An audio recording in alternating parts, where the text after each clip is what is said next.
there, this is Haley with Bygone Blooms, and in today's video we'll be talking a little bit about hardening off seedlings for cool crops, for cut flowers and foliage.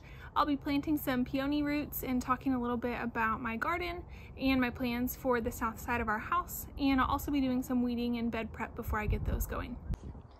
Here is a bit of a seedling update. I'm hardening off these seedlings that some of them could have gone out a little bit earlier, but I'm just trying cool flowers this year. So here are my lavender that are looking awesome. I just potted them up about a week and a half ago. I have some zinnias and sunflowers that I'm hardening off, and I'm going to try to put them out before last frost and just see what happens. I might need to cover them. Here are some snapdragons that I potted up, and they are a lot happier. They're more green and way taller than their snapdragon friends right here that you can see are not potted up. They're just still in their cell blocks from the mini cell blocker. I potted those up also about a week and a half ago. Here's some bupleurum that I potted up as well, and it was kind of scraggly and just maybe 2 leaves, and within a week it is up to 4 leaves on each plant. And then lastly I have some bachelor's buttons, some lisianthus, and then some straw flowers that I'm also hardening off. The next thing that I'll be working on is adding more peonies to our south garden, where I already have 5 that I planted last year from bare root. When you're working with bare roots and not buying them from a big box store where they've already been potted up, it's important to place the eyes or the growth points, the spots that are pink and green starting to sprout, place those up. So you will dig your peony root down into the ground so that the eyes are about 2 inches below the soil surface. This is really important because if your peony is too deep or too shallow, it won't bloom. You'll get nice green leaves, and it may look really healthy and nice, but you won't get blooms. When you buy peonies from bare root, it's important to note that you probably won't have blooms the first year. And as a flower farmer, it's recommended that you don't let your peony bloom the first year at all. So if it blooms, it's recommended to cut those off, because the goal is sustainability year over year, that you're able to cut the years to come. So when you're growing from the first year, if you cut off those blooms, you're able to allow the plant to send more energy into growing nice strong roots so that it can grow stronger and larger in the years to come. This is the type of peony that I'm growing and planting this year in this video. So these are from Longfield Gardens. It's a mix that I bought in bulk so that it was cheaper, and I'll make sure that the name is on the screen. These peonies are from Eden Brothers, and I bought a pack of about 20, I think, last year. So the ones that I have coming up, and even the one that is kind of waving in the wind right in front of my cat, that one is hopefully going to be one of these lovely pastel peonies that I got from Eden Brothers last year. So again, the first year it didn't really bloom. I let some of mine actually bloom because I just couldn't wait to see what they were going to do, but it's really recommended that you cut those blooms off the first year, and then year 2 they say that it's okay to allow your peonies to bloom, but the real show happens year 3.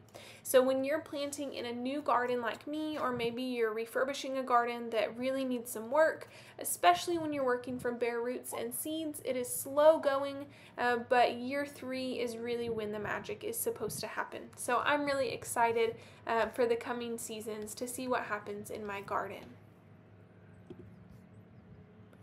As you see me working in this video, I spaced out my peony roots about 3 feet apart is the recommendation. Some of mine are a little bit closer together, but my goal is for the whole back side of this flower bed along the house to be peonies. So I'll have about 10 or 11 when all is said and done, and the hope is that they are just a complete hedge at the back of the border of the flower bed.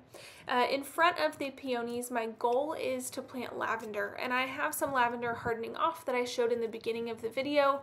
I have about 12 of those that are looking really nice. So if you can just imagine with me in my year 2 gardening mind, that this will be a hedge of lavender back behind me next to the little picket fence, followed by the peonies, and then possibly some dahlias or hollyhocks or something taller toward the back.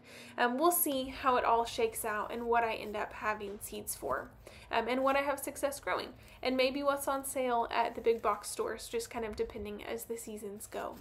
On the far right of my garden, working toward where I'm standing right now, is a fig tree. It's a double trunk fig, which really just means I planted two hardy figs next to each other in the same spot, so that I like the look of that. So I have a fig tree coming up, and then I to the left, back where I was at the beginning of the video, I have a forsythia. So those add some height.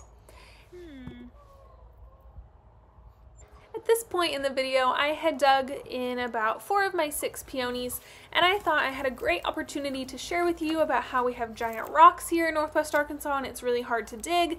But as you'll notice a little bit later, I soon realized that what I had found was indeed not a giant rock, though highly likely.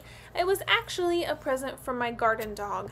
So I'm sure you noticed I have a lot of helpers working with me in the garden, and that's part of why you see some new baby grass seed starting to grow, because my garden area was a lot bigger last year in this area, but I had too many helpers, and when your biggest garden pest is almost 100 pounds, they can do a lot of damage and dig things up. So unbeknownst to me, my sweet giant garden dog was working on burying some special bones in my garden.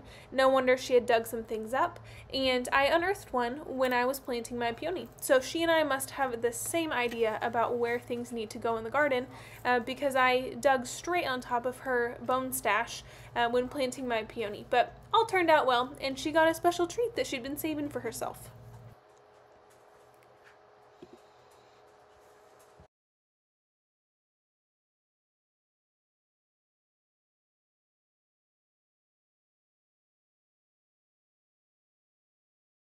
Thank you so much for growing with me. I'll see you in the next one.